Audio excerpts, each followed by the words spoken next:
Stepping inside the principal's office, building community with the right synergy. Stepping. A lot of times this topic comes up with leaders it's either met with it's a safe place to be, where leaders can be free.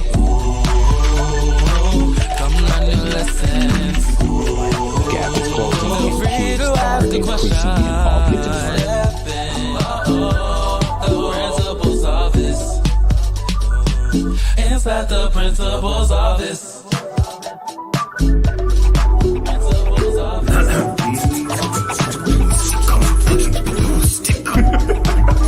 I mean, are you guys principals or middle school students? Inside the principal's office.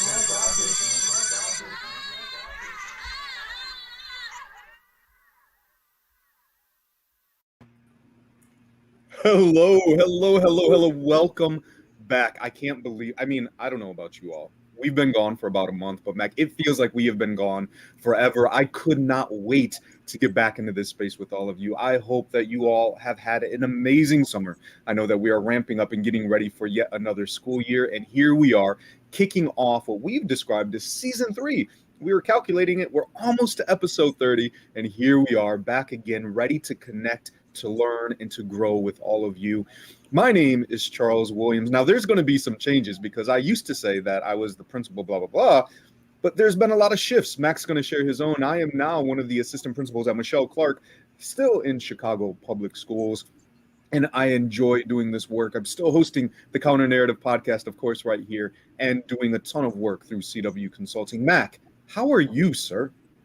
I am doing great. I'm glad to be back. I can't believe that this is just episode 29 because it feels like it should be like episode 129 because, in 3 short seasons, 29 short episodes, you've become my online bestie. So I'm glad to be back here with you in this space because I learn every time we get together. I learn something from you. I learned something. I have my phone in my hand. I learned something from those that watch us and join us. And I am just so excited about being here. Yes, there have been switches. There's been changes and shifts. Congratulations to you, Charles, on your move. I know that it is more aligned with your why, and that is so very important. And I am so excited that after 2 decades in the principal seat, 26 years of being in elementary schools, I have had this great opportunity to become an educational consultant. I am a professional learning communities at work associate with Solution Tree. I also do school priority school work as well as transforming school culture work for Solution Tree. And I am so excited to have the opportunity to really impact more kids because I am in more schools. And I know that kids learn more when we, the adults in the classrooms and in the schools, learn more. So I'm just so excited about that opportunity to go and take that learning across the nation. Man, we have a birthday girl. Yes. I was just going to say, before I start singing, I think you just didn't sing. Go ahead. No, congratulations to you. Even though I may be your online bestie, you are definitely a role model, and so I aspire to be an amazing individual like you. So just keep up the great work. I know all of those schools that you interact with are in for an amazing experience. So congratulations. We're having fun. I've been to several schools, and we are definitely having fun because it's what every teacher loves is when the light bulb goes off. And in every school that I've gone to, I've seen ding, ding, ding, ding, ding. So that's what that light is then. Yeah. So it's great. It's just been a great time. I'm really looking forward to the work that I've been privileged to do. And if I'm not mistaken, I know we both had some new roles, but your son had a birthday, yes? Yes, my son did have a birthday on July the 28th. I had a birthday on July the 18th. All the McWilliams men are in July. I'm the 18th. My brother's the 25th. My son's the 28th. Nice. And if you didn't know, Mac's son is the one who actually wrote the music for our intro. So he wrote our intro. So very happy birthday to you. And Mac and I, we are like besties. His son has a birthday on the 28th. My daughter turned 20 on the 29th. Mm-hmm. And speaking of birthdays, Dawn. Happy Oh, birthday to ya. Dawn has a birthday as well. Happy birthday, Dawn. to ya. Get the Thank church you. It's an exciting day. Yes, thank you. It is very exciting. It's an exciting day. My son yesterday turned 21 also. He was almost, well, he is my birthday present, but I guess. I told him this morning, you were the best birthday present ever, so thank you. And I'm also honored to say that my son was also sworn in as a police officer yesterday. So exciting. That is So, amazing. yes, that was also a very wonderful gift. So it's been an exciting few days, and what better way to kick off my birthday than right here? Thank you so much. I'm so honored to be here. Thank you for having me. Well, definitely. Thank you for being here. So, Dawn, why don't you kick things off a little bit? Just tell our guests a little bit about yourself, and then James, feel free to jump in right after. Thank you. Yeah, so I am a secondary educator. I've been a leader, teacher leader, an author. I serve gifted and talented children and their families, just helping them to grow through the process of navigating schools of gifted and talented students, as well as many other students. I've taught in a variety of school district, urban, rural, suburban.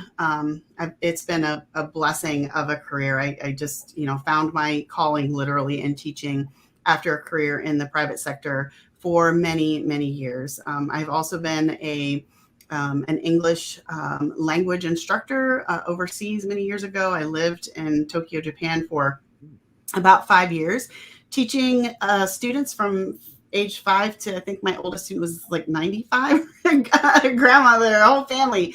And it was just an exciting journey to be a young person. Just kind of navigating that experience was fantastic. But way back then, and even before, I knew that I was at some point destined to be a teacher. I've been teaching in some capacity my entire life. And so it's just been an exciting journey. And that has led me to be able to have amazing experiences like this one, to be part of all of the things that wonderful educators in this space, leaders, are doing, like the both of you. So thank you so much for allowing me to be part of that today. Thank you for being here. Hey, James, tell us about yourself and the work that you're doing. Very, very happy to. I just want to start. Apologies. I think I dropped out for a couple of minutes. I had a little connection issue, and hopefully it'll be smooth sailing from here. But thank you very much for the invitation. It's great to be here. My name's James Worland. I am the new principal of an international school here in Kuala Lumpur, Malaysia. So I'm about 1 month into the position, which is really exciting, but have worked in positions of leadership for the last decade plus. And my specialism and where I found myself is in international education, actually. So I'm originally from Australia, but I've worked in Europe and across Asia, and I just really love it. I think it's a unique environment. It's something that you don't really find schools with nationalities of 60 plus, every day. So it's a unique environment. It's a fantastic environment. And it's something that I'm, really, really happy spending my time at. I'm really thrilled to be here, and hopefully can share some of my insights with the viewers at home. Well, James, I appreciate you being here, and I appreciate the offer for Mac and I to record one of these episodes from your campus. I do appreciate that. The invitation's there. Absolutely. Feel free. Have passport, will travel. You're always welcome. Well, always welcome. Thank you. Now, of course, Mac alluded to this a little bit. So I know I've already seen a few of you popping in. John, good morning. So we are here this morning, and we want to have a conversation and connect and learn and grow with you. This conversation is not about you. We're not speaking at you. This is a conversation that we want to have with you. So if you are here and joining us this morning, please let us know. Stop by, say good morning. I know Mac's already ready to go and responding to you online. I don't know how. When you see me going this way, I am responding because I'm the guy that's really doing all the communicating. Charles, he's so articulate. He's the talker. I am the communicator. And so, I work with 2 laptops. See. So I am not bored. I am just watching the dialogue box and pulling people in. See, I would have a problem with that, Mac. I would be like going over here, and then I'd be on Amazon and working on a lesson, and like, oh wait, we're doing a show. We can't. I got to hone in. So there's medication for that, Charles. I do. My wife tells me all the time. We'll talk after the show. We'll talk. So Don't be afraid to tell your position, and let me help you. Thank you, Mac. That's why you're my bestie. So in case you forgot, our show is very, very simple. We're going to have a great time. We're going to have a dialogue. We're going to have a conversation focusing on two different questions that we're going to see in just a moment here. And again, during this conversation, if you have any responses or questions of your own, feel free to jump in, respond, because we are going to be talking about getting back to work, our teacher orientation week. Now, I know that when I was a teacher and going back, sometimes that was a week that I dreaded. It was like, here we go again. Same old, right? I've already read the handbook. I've already done bloodborne pathogens 27 times. I know not to drink those fluids. I'm good. Like, so how do we make it interesting, engaging, and relevant? That's what we're going to talk about today. But again, some of you may be in those seats, and we want to hear from you what works for you. So let's jump in to question number 1.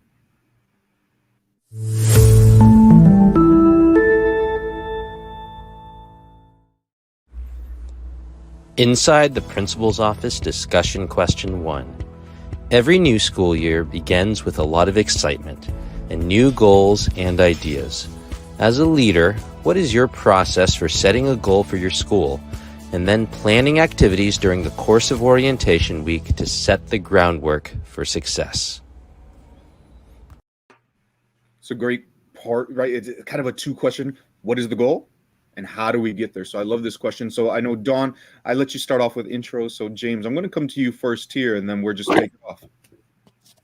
Yeah, this is a great question, and it's really, really relevant to what you said earlier, because this week, this induction week, it can have that stigma of, oh no, I'm just going to be sitting there and I'm just going to be getting drilled with information constantly.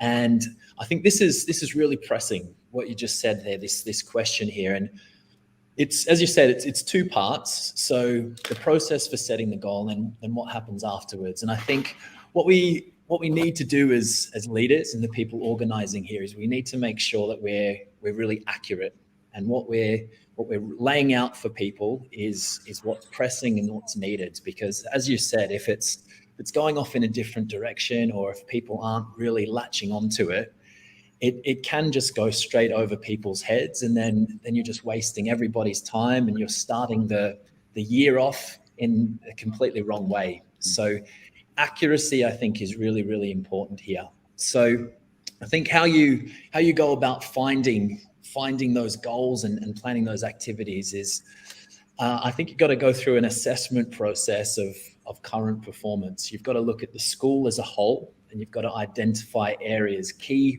priority areas that are actionable. So that can be done in many, many different ways. You can look at data, but I think the best thing to do is to get out and speak to people, speak to different stakeholders within the school, speak to students, speak to parents, speak to staff, but not just teachers. You've got to speak to your office staff and your HR staff, your admin staff, and get their perspective on things as well. You can come up with a priority list. You can look at the things that people are saying, and you think, okay, this is actionable, this is pressing, this is something that we need. And I think from there, it's about breaking that down. So identifying root causes. Why is this a problem? Why is this something we need to address? Why is this something that we're hearing about? You then need to, once you've got the why, I think the organizational infrastructure, I guess, the way things are aligned is really important. Look at your stakeholders of that issue. So thinking about the people who are involved, are they all on the same page? Are they going in the right direction of the school? Answering all these questions is really, really important. And then from there, it's the big one, and it's starting the planning process. How can we address this? And that's probably the most important thing, because what you need to do is you need to make sure that when you're rolling out these ideas that, as I said before, people are People are buying in, they're latching onto it, they're seeing it as something important and something that they want to be part of. So it should never really be a top-down approach. Here's what I think we should do, and you guys do it. I think, when you're at that planning stage, you should involve stakeholders. Mm-hmm. How do you think we should do this? How would this work well with your team? What sorts of things are they going to be able to do with their time? Come up with a plan, and when it comes to rolling it out, I think people are going to be far more receptive and far more appreciative if they know the background that's gone into things, the amount of consultation and the degree of discussion that's gone on. So the last point, once you've rolled it out, I think what can happen sometimes in induction weeks is you get all excited about an idea. Yeah, let's do it. And then school starts. And all of a sudden, that priority area is forgotten. You've got students in the classroom and it's like, wow, okay, I need to focus here. So I think as a leader, it's really important that you don't let those things die in the induction week. You've got to keep them going. You've got to keep it pressing. You've got to be checking in with people and making sure that what's identified as that priority area just flows on until it's addressed. So my 2 cents, and we can sort of go from there. I appreciate it. That's a lot of information and great points. And so I'm curious, Dawn, what are you, or should I say, what are you planning? What am I? I'm always up to something, Charles. Always planning something. But no, it's actually the perfect place, to pick up. James was talking about just, making sure that the plans and the goals that we set continue to be at the forefront of what we're doing. And I think this really starts with powerful PLCs in our schools, right? We have to know that in the preceding year, we have had leadership teams within our districts working to set goals. We have district goals, we have building goals, right? We even have team goals. And it's about honoring that process and that triad that exists in school, where we have the building leader, we have the teacher leaders, and we have the teachers, and everybody being on the same page, right? And then there's this data that we're looking at, and everyone just seems to often by default just go to the big data, right? What does the test data say? Or how does our student performance from last year measure up? And what do we want to see for this year? Yeah, that's really good data. But when we get the time, because a lot of us in that week that precedes the opening of school are going to have an opportunity to meet with our teacher-based teams, right? And so we need to be aware, one, as teacher leaders, what have we discussed within the leadership team that are those overarching goals that we want to achieve as a building or as a district? And how do I communicate that to the teachers who may not be part of those meetings that were designed to establish those kinds of goals, where we have gotten buy-in from as many folks as possible, but also giving our teachers voice in where do they see the priorities within the context of those goals that have been previously set. But also, as the teacher, what data can you provide within your PLC or your teacher-based team that is going to help us really define within our unit how we can plan for impact? Right? What impact as a unit in that school of educators leading the charge, taking students on their journey towards success, what is it that we are accountable for? What can we do? What data can we be looking at? And one of the things that I've experienced as a teacher leader is, I think you all know, principals here, teachers are really passionate people, especially when it comes to their kids, right? They know what their kids need and so forth. But as teachers, we have to also think, okay, I know that this happened with my students last year. This is something that I see happening in my classrooms. I want this to be a goal. We all have the best interest of our students at heart. As teachers, we need to look at our peers and say, every one of us has our students' best interest at heart. How do we collectively use our data, our little data, to find a common goal that we can plan for impact together, that's going to affect the department goal, that's going to affect the building goal, that's going to affect the district goal? And as leaders of the building, I think that is the message that is most important, that is often missed. Teachers and teacher leaders especially, feel that we're the middle person, right? We're like on both sides here. How do we communicate before the school starts? Yes, these are the goals. These are why these are the goals. This is what we looked at. How can we work together on a smaller level to impact the change that we want to see occur in school? And that's hearing teachers who know what their students need, but also teachers acknowledging the fact that we really have a common goal. Even though I have my students and my content and my classes and so forth, we need to talk together about how we use all of that little data in conjunction with the big data to work together with our TBT to determine what is it we are going to work on, so that when the kids arrive on day one, we have that goal, put it up somewhere, put it on the folder you keep on your desk, tape it on the inside of your laptop next to your mouse pad, wherever you need that. So your eyes are just continually on that goal and we're working together. And so that means when we come back for those periodic, whether it's biweekly, monthly teacher-based team meetings, we can all talk about how did our short cycles of assessment, be it formative, summative, work to impact that goal that we are working towards together. And that really just starts from day one saying, folks, listen, we have these goals. We're going to give you the time that you need to spend to figure out how do you work together to impact that larger goal.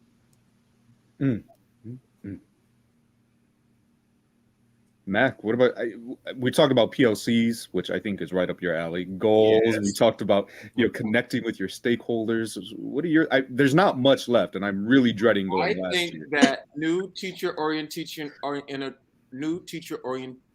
week, or the first few weeks back before the kids get there, I think one of the most important things that we as administrators must include in that is balance. Because you're talking about goals and you're talking about data, but in their mind, they're thinking, I have this fresh new Sharpie and 22 name tags, and I need to be labeling things. Could you please just give me my class list so I can label. That's what teachers are thinking about. So I think that one of the things, if you're on a campus, that you need to put on your list to do for next year is try to front load as much as your goal creation, your identifying PD, do as much as you can do toward the end of the year. So when you come back at the beginning of the year, you have time to really offer balance. Teachers need time in their classrooms. They need to think through the procedures that they have for the year. They need to get their class roster, their class list. Not only do they need to label and prepare for things, but let's let them have an opportunity to look at the data of the kids that are coming. What levels did they end the year on? Let me get an idea, so instruction starts day one, of how I can group kids as I begin to do my universal screeners at the beginning of the school year. So number one, balance. You can't keep your teachers in the training room from 8 to 5, 10 days straight before school starts. If you want a smooth opening, you have to give them time to plan for a smooth opening. Number two, it's best practice. When have we ever told a teacher to sit kids in a room and just bark at them all day long? No, it's teach a little bit, it's workshop. I'm going to teach a little bit, I'm going to release you to work on that. So model the best practices that teachers use in their classroom. Could we model that for teachers? Could we best practice give a 20-minute mini lesson on whatever our goal is and what we're focused on, and then give them time in that room to work toward that?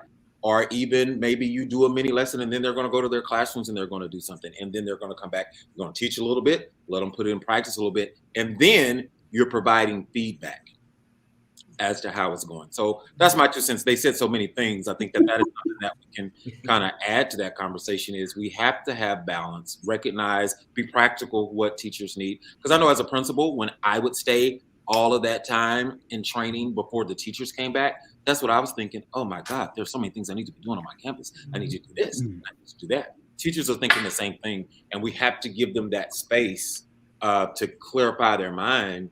And maybe if we had the goals and things going into the year, where we can front load it, and we've already chunked out and scheduled throughout the year that this is our goal for the year. And so we're going to hit it and balance at the beginning of the school year. And there's little pieces where we're going to pick up across the school year.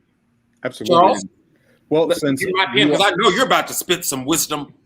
I was just going to say, you guys didn't leave me anything, but I love everything that you're talking about. And Mac, I love that point. And that was one of my ideas here, is just, I try to model what we expect for our students, right? And so that same idea, like, we're going to talk to you for hours and hours and hours. And you're right, we're already anticipating, how do I do this thing, giving them time to be able to do that work. But I think one of the things I want to talk about, because I transitioned into a new role as a new leader at a new school, you know, one of the things that I've been doing, and much like James was talking about, is really getting a pulse of what's happening. So if you are a new leader, like, congratulations, Deron Ford. I see that you're a new principal. Congratulations, bud. You know, just getting a pulse check. I was asked, hey, can you come in and run a session on this and that, right? They've seen me do my workshops and speak, and they're like, you'd be great. And I said, yeah, but those are kind of general sessions. We are leading teachers towards a goal, and I want to honor the knowledge that they have, the skills they have, the expertise that they have. So I don't want to just come in and speak to them, right? I don't want to talk at them. I need to get a pulse check. And so that's what I've been spending the last 2 weeks doing, just kind of figuring out what's going on. Where are you guys at? What's working? What's not working? And even more so, coming to them and saying, hey, you seem like you're really passionate about this. You have a lot. Would you mind running a workshop? And they're looking at me like, wait, you want me? But you're the, and I said, no, I know. But I'm also new to this. Like, you are a leader in this building. I need you to step into that zone. And so those would be some of what are, you know, figuring out where you're at, getting that pulse check. I love how Max said setting goals at the end of the year. But if you don't have that opportunity, don't just create goals for people, create goals with them, and then allowing people to take the lead, take the reins of those goals. Yeah. So, a lot of information in question one. I know we still have another question here. But before we do, I know, Mac, we were going to talk about something, right? Well, I just happen to have this book here while we're talking about the year. It's a great time to, see, Charles has like the second edition. See, I have that first one that came out without that little black thing under there. Like, I have, okay. I have like the original publication. But this book, not because I am one of the authors and Charles, my BFF, is one of the authors, and we are so grateful for Dr. Thornell, who is our third co-author, not because we authored the book or I'm one of the authors. I believe that these two gentlemen are brilliant. And when you cannot move an organization forward, you will never improve if you don't value reflection.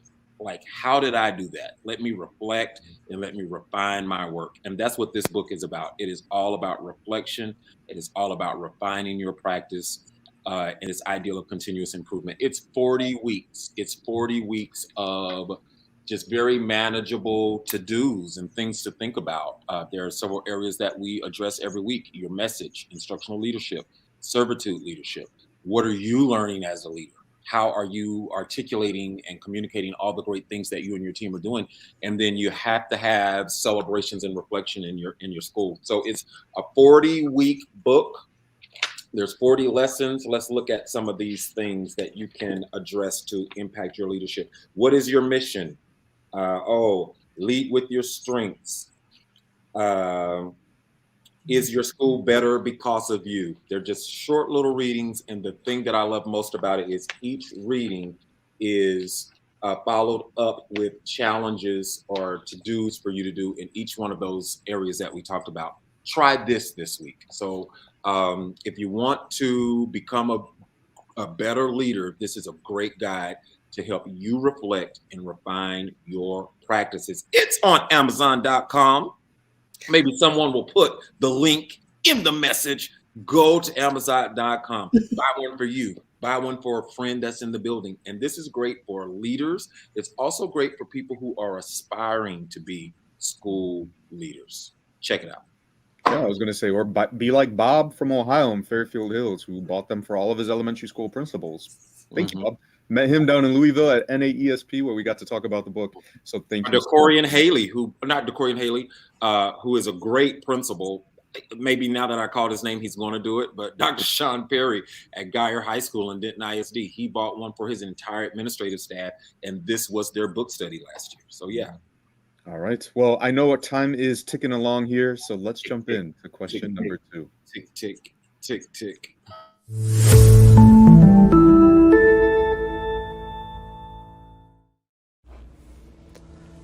Inside the principal's office, discussion question 2. Many teachers have often remarked that the best way to spend orientation is simply to allow for time in classrooms in order to decorate, plan, and prepare for the upcoming school year.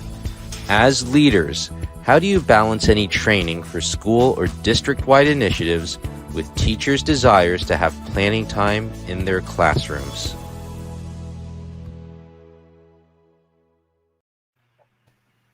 It's a great question talking about planning, and I would be remiss because I want to come to Dawn on this one specifically, as well as because we always recognize and do shout outs and plugs for our friends. So Dawn wrote a book, Planning Like a Pirate. So as we're talking about planning, make sure you also check out Dawn's book as well. It's a great, great resource. So Dawn, I'm going to let you kick this one off. Goes to Amazon. Okay. Thank you. No, thank you. It was a joy to write, just sharing my journey through the process of just, I say becoming a veteran teacher, right? How do I go about my business of being a teacher, and really lies in that planning piece. And so I look at Plan Like a Pirate as kind of like I shouldn't say a mini, but kind of like a Kanban of sorts, right? It's this idea of see it. What do you see as an educator that you need to accomplish about planning that, then doing it, and then being great at that thing that you have set forth as your goal or your vision for something. And so, it just comes from my years of experience in the classroom and work that I've done outside the classroom as well. And I hope educators find that helpful. But in particular, when we're talking about this coming back and balancing this opening of the year as an educator, one of the things that I think is most important for me in particular is knowing in advance. We've been doing this a lot of years, some of us not so many years, but always as we gear up to return to the classroom, even before the kids arrive, is knowing what we can expect, right? We know that if we've been in a district for a while, that there are certain things that occur prior to students coming into the building that we have to accomplish, be it welcome back meetings, days that are filled with going over changes from the previous years, PLC time, all of these necessary components of the beginning of the school year. We have to anticipate that, right? We also have to anticipate how much time do I have then, and what is it that I hope to accomplish? So if I'm thinking about decorating my classroom, for example, how decorated do I want my classroom? Am I going for like Pinterest, or I got to just get through this, right? And that's regardless of what that is, you have to know your limitations. And if there's something that you want that isn't fitting into that time that you have, then you're going to have to figure out what can I do before I get started? If it's important for me to do, my planning in advance or my room decoration in advance, and especially for new teachers, what's going to be super important for them is before day one, someone to talk to them about this, right? Because a lot of times as a veteran teacher, like right now, okay, as we speak, my classroom, I think is having some stuff cleared out of it because we're doing some construction, and I had all these plans. I bought some new stuff to put in my room because I redo my room every year.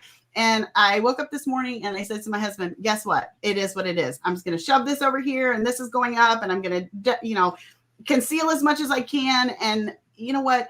As educators, we are the ones who bring the joy and the enthusiasm and the energy to our classrooms.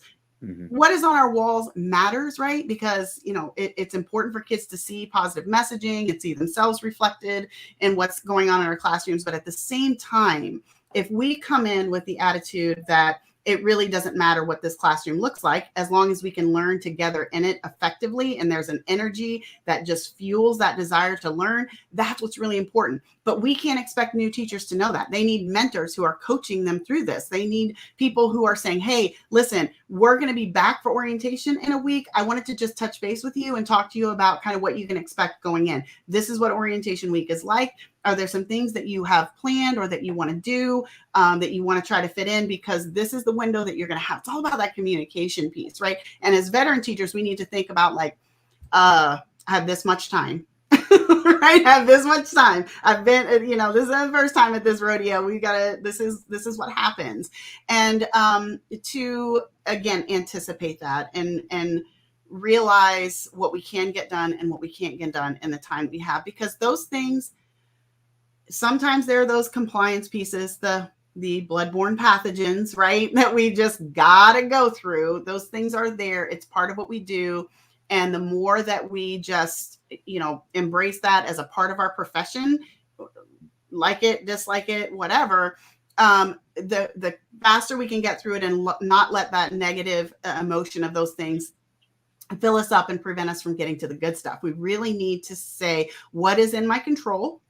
What do I need to accomplish? How much time do I have? And those young those young new teachers that are coming in really need that coaching through that process. So my advice to admin out there everywhere is make sure you're checking in on your new people, because we know what's going on, us vets, but they don't know what they're walking into at the beginning of the year, and they're going to need everybody's help to get through that. Even finding where's the copy room, for crying out loud. Take them through the building, right? Because there's nothing like needing copies on day one and you have no idea where to go to even get those. So, or what your code is. The little things, or what your code is. This thing says I need a code. My badge isn't working. I went to get my box out of the car and I can't get back in the building, right? Like, it's all those things that can just tank your entire day. So just I think awareness and just being cognizant as veteran teachers and making sure that we're all together supporting the new teachers that are entering into the buildings this fall.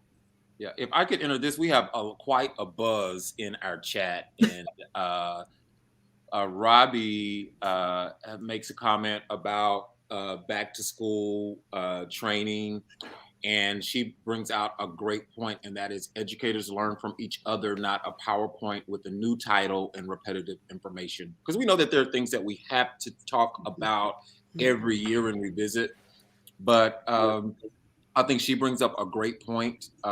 Teachers, again, are distracted by all the things that they need to do.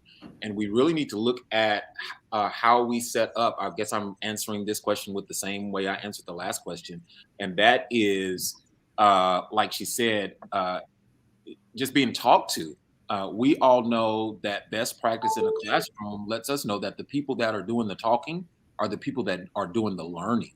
Mm-hmm. So let's have conversations. And even if we have to revisit the same things, I mean, literacy is literacy. The components of effective literacy instruction are the components of effective of literacy instruction. So yes, some of the information is going to be the same, but I think the power is, how do we engineer environments and create environments where we are talking about the same themes, but we're deepening our understanding of that. And I think that is through giving teachers most definitely best practices for instruction. It's how we address these things. Adult learners need the same things that our learners, our kid learners need, our children. Mac, I absolutely agree, and I know we talked a little bit about that, and one of the things like you had mentioned earlier is we're talking about this idea of balance. What I used to do is I would open up my building much earlier than our orientation week, and I would tell teachers, "Hey, come on in, start doing whatever." My building engineer, love you, Jeremy, was great at that. He would, all that cosmetic stuff, floors, shampooing, all that would be done so that they can come in. But the other thing is I would give the staff that orientation week ahead of time. And I'd say, ask them for feedback. But I'd also carve out at least 2 hours every day at the end and just say, hey, that's your time. So that way, what I need then is when we're together for this period of time, I need you to be there. I need you to be present, because you know that, hey, after lunch or whatever it may be, I'm going to be able to be in my classroom. I'm going to be able to decorate, do all that stuff. So that way it's not kind of weighing in on you. So that was one of the way that I approached it, to have that balance. And like you said, and Robbie, again, I agree with you as well. It's not about just regurgitating information or even having the same people present it, but it's giving people an opportunity not just to be consumers of information, but to be creators. We know this, recognizing that, honoring the understanding of that, and just saying, how do we take it a step further? How do we do better at what we were doing before? So before we close out and jump into our ideas that stick, James, I see that you're back with us. So I'm going to let you close this idea out. Yeah, I'm learning a few things tonight. I'm in my office, and it's about 10:30 p.m. here in Malaysia at the moment. Wow. Thank you for being here with us. The different Wi-Fi networks shut down in the evening. I didn't know that. But I'm learning that now, and I'm probably learning that the hard way in front of an audience. But now I know, so I won't make that mistake again. I will just contribute a couple of little bits because I'm sure a lot has been said already. But I think the key word for this whole section was in the question, which is balance. You never want to deny teachers time. I think time is the most valuable resource a teacher can have, and Charles, to follow on what you said there, I do the same. The induction week schedule is shared in advance so people can see that. And I think you can win a lot of people over just by them seeing that schedule and them seeing that you've given them some time. So if they come into a packed schedule and they think, where am I going to have time to do anything? You've lost them before you've even started. So I think them just seeing that schedule with that allocation, that's going to win a lot of people over. And I agree with what you said as well. I think, splitting the day up is really important. So maybe you're doing a couple of hours in the morning, but those hours are focused. We're all in it together. Let's do what we need to do, and then you can have your time afterwards. And I think splitting the day like that is actually a good thing to do, because those big picture ideas, those school-wide goals that you're discussing in those morning sessions, they can then filter into what people are doing in their classrooms in the afternoons. So, if you're having a big focus on something to do with literacy, for example, people can display that in their classrooms. They can take what you've said in the morning and then they can act on it in the afternoon. And I also, I'm going to say something which has already been said, but I think just giving people the platform to invest in the program. So it's not me telling you what to do. It's us working through this together. So join in, be part of this with me. Your opinion is as valuable as mine. So let's get through this together, and let's do this as a school. So again, my 2 cents there. I'm probably echoing what has been said already, but that's my punishment for my poor Wi-Fi. So apologies. Hey, no worries. We are glad that you were able to rejoin us and you're able to contribute to the conversation even more so. And just like we were talking about earlier with the new teachers trying to figure out all of those little things, so are we as leaders. So I know that we have one more comment, but I know our time is running short here, but if we can just touch on it for a moment, and maybe it's because I made a comment, and this is a good friend of mine, Debbie. So I just wanted to clarify.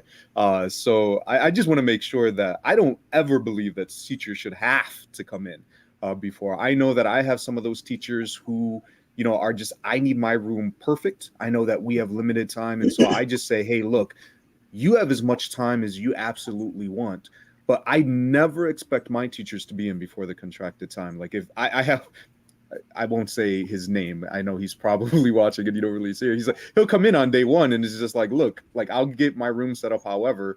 But again, like Dawn said, it's not about what my room looks like. It's about what I'm bringing into that space. And so it's purely optional. And I just want to give people, exactly that, just options to say, hey, you need 3 weeks to design and decorate and do all that stuff. You have it, right? And normally they're asking me, hey, when is the building open? Otherwise, there's that So please allow me to clarify in case, I rubbed anybody the wrong way. That is absolutely not an expectation that you must come in early because I'm not giving you any time to do what you need to do. It's, we have shared time. And so if you can get it done, great. If you need additional time, that is yours. I'm always in the building anyway. So come and hang out with me. We'll have some fun. So, I just said in the comments as well is that is just a part of the culture of our schools. I have teachers when we're leaving for the summer saying, can I keep my keys? Can I keep my access? And I'm like, no, I take them because I don't want you up here walking on the floors right after the custodians have waxed. Because there are some teachers that would be there the entire summer because that is the culture of education. And when we start addressing things like self-care and teachers taking care of themselves and having balance, I think that is something that we have to, consider when we start talking about culture. That's a cultural change. And we know that in schools, cultural changes are difficult. So there's a lot of teachers that, they just eat, sleep, breathe, school, classroom year round if we let them. So that's a cultural shift that we have to visit together as teams. Absolutely. Mac, I'd also like to say, if I can just pop in real quick, I love that you said that, like, teachers are so very different from one another, right? We all have ways in which we need to prepare for school, but the ways in which we do school and the ways in which we interact with our students. And I think it's yes, giving the teachers that want to come in early time. I'd be that one. I come from working in the private sector before. So working all year round was something that I've done most of my adult life. So working all year for me is just almost like habit at this point. But I'm also passionate about what I do. But then there are other teachers who don't want to, can't for whatever reason, and that needs to be acknowledged and honored as well. And every single one of those teachers, regardless of the choice that they make for themselves and for their students, right, brings that value, whatever they need, to that school building to make sure that kids are successful every year. So I do think it's an important acknowledgement, a point that Debbie makes. And I also think it's important, what Charles said, is giving others and you as well, Mac, the option to come in and be able to do those things as well. It's important for teachers. Differentiation. Yes. If you need it, come on in. Yes. If you don't, that's cool too. Yes. Man, this has been a great conversation. And one of the things that I keep hearing from is that, not everybody, and I know Debbie and I have had this conversation. It's like, not everybody, we are sitting in this space and we're sharing out best practices as leaders. And it's like, more leaders need to hear this. So if you're one of those teachers and you're like, hey, like my leader needs to hear this, maybe just drop our a link on their desk or something, and they'll join in and watch us, or just drop a copy of the book on their desk. Something. Tag them in the comments. There you go. Just don't get in trouble there. So we're going to wrap up. We are almost done here. I can't. It's just how quickly this time flies. So we're going to move into probably one of our favorite sections, the ideas that stick, because we've thrown a lot of ideas out there, right? It's like throwing things, and these are the ones that we hope actually stick, that you're able to walk away with outside of your notebook full of Mac Nuggets. Yes, we still call those Mac Nuggets. So what is the thing that we're going to do to set a positive tone as we set this course for the entire year? And so we're going to just kind of go around and share. And so I'm going to kick things off with grow the good. I know how many times I sat in spaces and they come in and these are areas that we didn't do good. This is what we need to do better. And so it's like, but what did we do good at? What did we do well? And how can we continue to grow that? Because I believe in excellence, right? And the idea is that you're good, never rest, right? Until your good is better and your better is best. That's what we always talked about. And so, like, how do we grow that good? Let's recognize and celebrate the positivities from the prior year and focus on how we can grow, because at least that's going to be some motivation and drive as we go into the next year. Nobody wants to hear all the time what they didn't do well. So, James, I'm going to turn it over to you, sir. Yeah, a little idea. You've done all this great work in your induction week, in lots of spaces, lots of things going around. My idea that stick is a theme of the year. So get everybody together at the end of the week, sit down as a group and identify something that you as a staff want to carry throughout the entire year. And this is separate to your mission statement. This is not your school vision statement. This is not one of the specific goals that you are identifying throughout the week. This is, as an entire team, what's something that we can buy into right now that's relevant for us this year that we can carry all the way through the year. And I'll give you an example. Last year, it was difficult all around the world. Home learning, hybrid learning, in school, out of school. So my school last year, our theme of the year was think positive, do positive. So making sure that we're we've got positive thoughts in our mind. We're always looking for the good, and we're doing positive actions, because we found you can easily spin into a negative cycle, and those actions and words can be really contagious. So we identified that as something as a staff that we all needed to do. So it was there. It was before the school year started. We printed pictures, we had posters, we had things stuck on people's computers, and we referred to it all the way throughout the year. So it was something nice that the tone was set during the induction period, and we were able to carry it all the way through. And I think by having a theme of the year, you can make it really relevant for the now. You know, this is us right now. Next year, it's going to be something different. Last year, it was something different. Let's focus on the year ahead. So that's my idea, the theme of the year. Stuck. I just got stick. And someone in the comments talked about themes, and I put a question in there. If you're online today, or if you're watching the replay, drop your school's theme in the comments. Let's see. At the school word that I just stepped away from, ours was one team. Perfect. Absolutely perfect. That's so that idea of unity, you know, will just carry throughout the year. So something like that. Yeah, that's my idea. Well, not my idea, but a idea. Thank you, James. Dawn, what about you? Yeah, so mine is really about making belonging the core of everything that we do at school. It doesn't matter whether we're a school leader, a classroom teacher, you know, whether we're someone who is just supporting students in any capacity in the building. We need to make sure that everyone feels like they belong in that space in which they are learning, leading, teaching, whatever they're doing. One of the, I think, biggest barriers and maybe breakers of school culture is when people feel disconnected from one another, and especially educators. If there are pockets of educators that have arranged themselves in these clusters or cliques, and those individuals are separate from one another, the communication breaks down, the feelings of connectedness break down. And if teachers don't feel connected, if teachers don't feel as if they belong, how can they convey that same sense of belonging or create that same sense of belonging in their classroom? They can't. It's a struggle, because there are hard feelings and animosities and all of these things that prevent people from feeling like they belong in that space.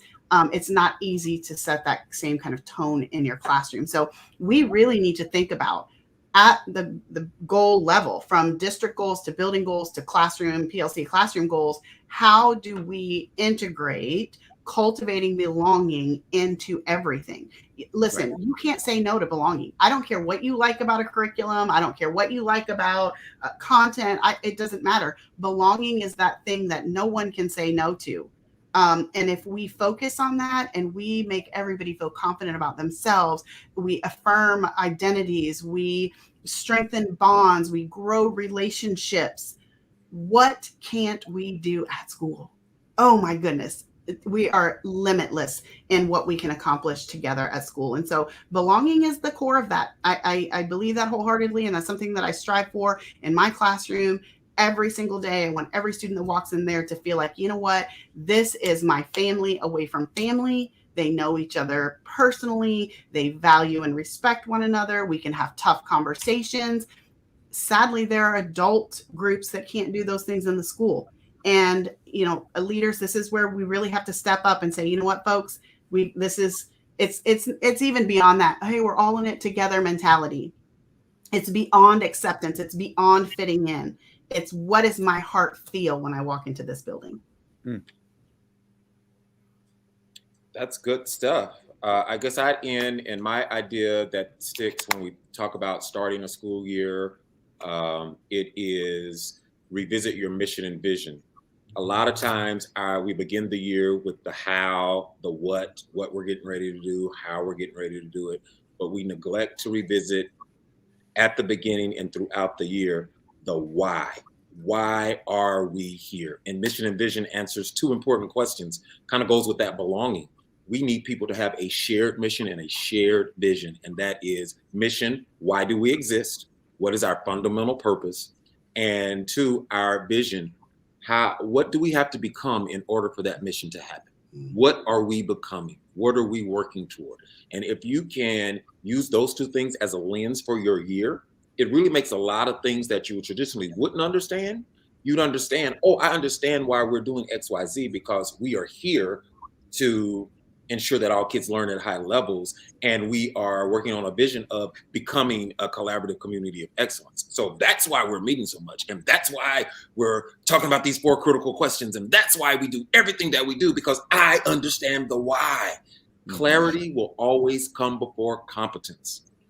And oftentimes we teach for competence, we teach for actions and behaviors without giving people the clarity that is needed in order to perform at high levels. This has been amazing, and I'm sitting here looking at the clock, and I know we're 57 minutes in, but I could go another 57 minutes talking to y'all because y'all are so smart. Thank you for today's show. It is amazing. I know that some schools have already started. We have those staffs that are already back, but we know that this was a relevant topic. And again, we want you to share this broadcast. If you know a school leader or an aspiring school leader, go ahead and tag them in the comments. Make sure that they have access to this information. If you would like to be a part of our private, Facebook group, this conversation continues. If you have questions, we're not a one and done. We are building a community of leaders, and we invite you to engage with us throughout the week. Now, we appreciate you all for being here. You get a gold star for being 10:30 in the evening in your office in Malaysia. You get a gold star. Thank you so much. I think it is so great that education is education, and the needs are the same all around the globe. And that's why I enjoy this space, because we hear from such a diverse population, and we prove that we are really more alike than we are different. So thank you for being here. Thank you. I have Teach Like a Pirate in my cart. And I'm about to hit purchase. Yeah, right there. Add to cart. And I am going to purchase that book. Thank you for being here today. Our next show is on August the 20th. And we are going to be discussing on August the 20th, the beginning with the end in mind. And we're going to start talking about the importance of setting goals, progress, monitoring our goals. That will be the topic. And we generally give our guests an opportunity to pay it forward. If you could ask any question of the panel for August 20th, anything about beginning with the end in mind, what would you want to know? What would you want to know, birthday girl Dawn? What would I want to know? Beginning with the end in mind. Question for the panel for next? Yeah. What do you think we should discuss? Yeah, I would say, where are you starting before the beginning? What are you looking at to determine what the end looks like? Very good. James? She took the words right out of my mouth there. I was about to say, where's the starting point? You know, I think where are you getting this from? How are you coming up with the end, and then going from there? So I think that's a really good question and an interesting thing to discuss and try to establish. Very good. Y'all are absolutely awesome. Again, if you're online, go get this book. Go get Teach Like a Pirate. Go to Amazon. Put both of those in do yourself a favor. Put those in your cart. And just, don't even give thought. Add, pay. It's all good. You're going to run. Max, so Teach Like a Pirate is an amazing book, and so is Lead Like a Pirate, Play Like a Pirate. Burgess has this whole pirate thing going down, but Dawn's book, make sure you pick it up, is Plan. Plan. Plan. We're planning like a pirate. We're planning. Yes, we're teaching, planning, learning, leading, playing, all of that. Well, we're planning like a pirate. We are. You get I didn't read. You get like a complimentary eye patch. I could send you one if you want one. Would you please autograph? Yeah, I would. Yeah. I really like that. Well, thank you again for everybody being here in this episode. We saw a lot of brand new names. Thank you for popping into the show, and we hope to see you again on August 20th. Until next time. Thank you all for being here. Thank you. Thank you, everybody. Thanks for watching and learning with us at SchoolRubric with educators from across the globe. For more access to articles, magazines, podcasts, live episodes, our international school directory, courses, and more, visit us at schoolrubric.org. Thank you.